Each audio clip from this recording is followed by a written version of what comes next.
माझ्या विश्वासावरती मुंबईहून नाशिकला आलेला पेशंट त्याला 5 दिवसांमध्ये मी परत पाठवेल असं म्हटलं होतं. मिस्टर बाबू मुंबईमध्ये रेडिएशन, किमोथेरपी हे रेक्टल कॅन्सरसाठी झालेली होती. त्यांना हृदयाशी संबंधित, फुफ्फुसांशी संबंधित काही त्रास होते. त्यांना ऑब्स्ट्रक्टिव्ह स्लीप एपनिया नावाचा एक प्रकार होता. मुंबईमध्ये काही सल्ले घेतले. सर्वांनी हेच सांगितलं की सर्जरी करणं आवश्यक आहे, पण त्याच्यात रिस्क आहे. जुन्या पेशंटच्या माध्यमातून नाशिकला आले. मी जरी मुंबईत राहत असलो तरी वडिलांची शस्त्रक्रिया मला नाशिकमध्ये तुमच्याकडनंच करून द्यायची. ठरलेल्या तारखेला ॲडमिट झाले.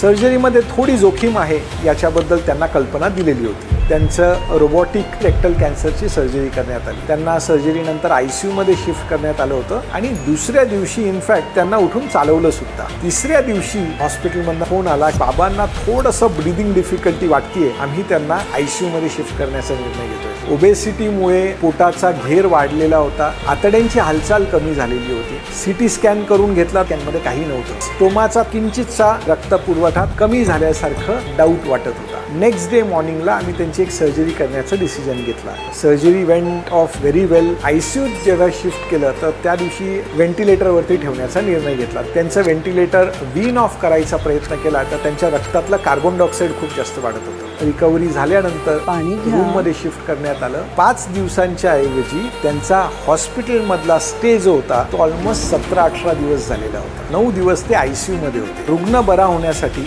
डॉक्टरांची मेहनत तितकं नातेवाईक सुद्धा ह्या उपचाराच्या प्रवासामध्ये इक्वल पार्टनर्स असतात. डॉक्टर म्हणून मला पण वाईट वाटायचं, काही प्रोटोकॉल्स फॉलो करण्यामध्ये चुकलोय का.